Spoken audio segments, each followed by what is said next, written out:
You probably know your sun, moon, and rising sign, but do you know your signature sign? There's a cool feature on AstroSeek where you can actually see what your signature sign is. It's kind of the vibe of your entire chart. Now, the interesting thing is it changes whether you use traditional or modern astrology. I'm going to show you exactly how to get your signature sign, and then I'm going to tell you how to work with it and what it actually means.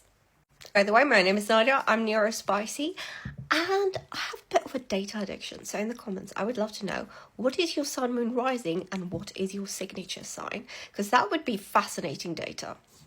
So first up, you're going to go to AstroSeek, and you're going to enter all of your birth data. You'll then get a chart that looks something like this. Now, what you want to do is you want to go to dominance.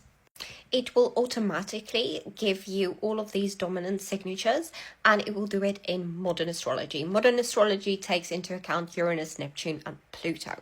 So let's look at my results so you have an idea how yours work. As you can see at the bottom, I have a Taurus signature. Even though I don't have a Taurus stellium, I completely vibe with this, and I find that I am very Taurus-like, thanks to my Mars and Jupiter in Taurus. Now, the interesting thing is, if I switch to traditional, I have an Aquarius signature, which is also incredibly on point for me. I do have an Aquarius sun and an Aquarius stellium, so I do vibe with this. Now, what does it mean? How do I work with it? And does it even matter? The interesting thing about a signature sign is it distills the entire flavor of a chart. It basically says, if this chart was a person, what sign would it be? For me, it's Taurus in modern and Aquarius in traditional.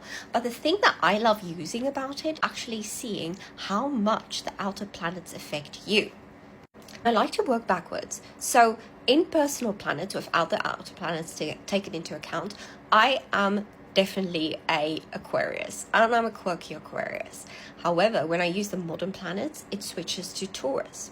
So that switch from air and Aquarius and fixed to a earth sign but also fixed shows exactly how much the outer planets have an effect on me and my life.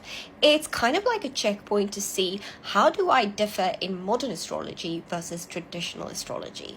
And it's one of the ways I love looking at, because I can actually see how it changes in a chart based on how important the outer planets are. If you've listened to any of my videos, you would know I 100% believe that the outer planets are incredibly important if they aspect your planets, your personal planets.